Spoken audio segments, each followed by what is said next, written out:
best loadout for this season is actually the same from last season. For Zero builds, this is the pump, scoped hit scan AR, heals, utility, and mobility, but at the moment it doesn't exist, so you'll carry more utility or a special weapon like the RPG for the meantime. And if you're playing builds, you can just use up the free slots for more heals. This is something that'll probably never change, and speaking of change, we went from the original shotgun pump to the lever, makeshift, striker, thunder, and now havoc pump. They're all the same thing. Having only one weapon in the game can get stale, so there has to be a variety, each with their own advantages of course, but don't let that confuse you for the overall winner. I want to compare each gun, tell you which are best, and most importantly, teach you how to do this on your own. Starting off with the SMGs, there are currently two at the moment, the combat SMG and the submachine gun. If we look at the stats between them, the combat does more damage and has a faster fire rate, so in most cases including this one, you could already determine that the combat SMG is the better option. What these stats don't tell you is the gun's recoil, bloom, and range.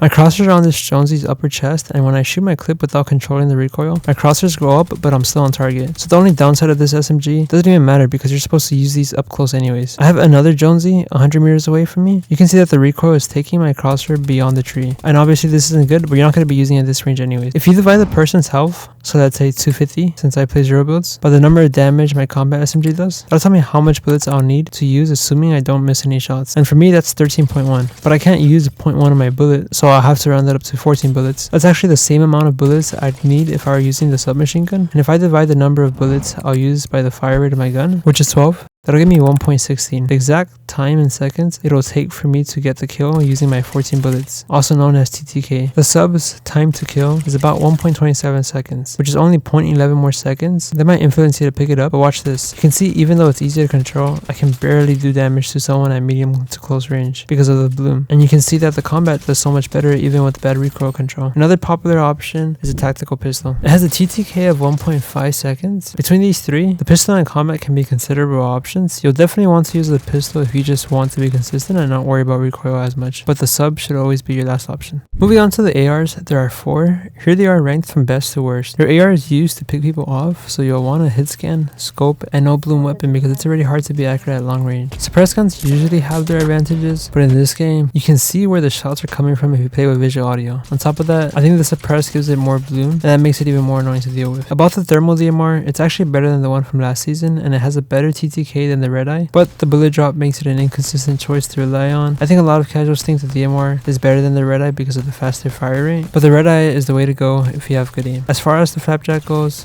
it's really best at medium range. So to summarize it up, red eye is the best. What the fuck are these people's perfect fucking hits? But the flapjack is a good alternative. Crack. One behind first. For shotguns, here's best to worst, and I think this one actually tells your skill level. The pump was king last season, and I don't think that will change for builds, but for Zero builds, I do expect to see a few people trying out the Maven now that the bubbles are vaulted. The reason the pump is first is because it's the strongest and safest to use. You simply take a shot and get straight into cover until you need to peek again. Any other shotguns with faster fire rates mean they'll do less damage, and if they do less damage, that results in you having to peek more. And each time you peek, you open up another opportunity for somebody to look at you. Using a fast fire rate shotgun might actually be making it worse, because a slow fire rate shotgun forces you to play passive and smarter if you've been paying any attention. That said, competitive matches in both modes force you to play with a tight loadout, only being able to carry 2 weapons in your inventory. For Zero builds, this can create a problem. You need an accurate AR for your picks, and that accurate AR being the red eye has the slowest fire rate. So what do you do when someone rushes you? You can't just build cover. This is a perfect opportunity for the Maven, except last season they added bubbles, which gave people angles to play with. But now that there's no bubbles, if somebody lands on your bunker, it's a full-on brawl. Your bunker is the Coliseum. I guess luckily there's no mobility for someone to just land on you at the moment. On top of that, there's usually always cover. You're just not being creative. So I think the pump is still the go-to. I'm sure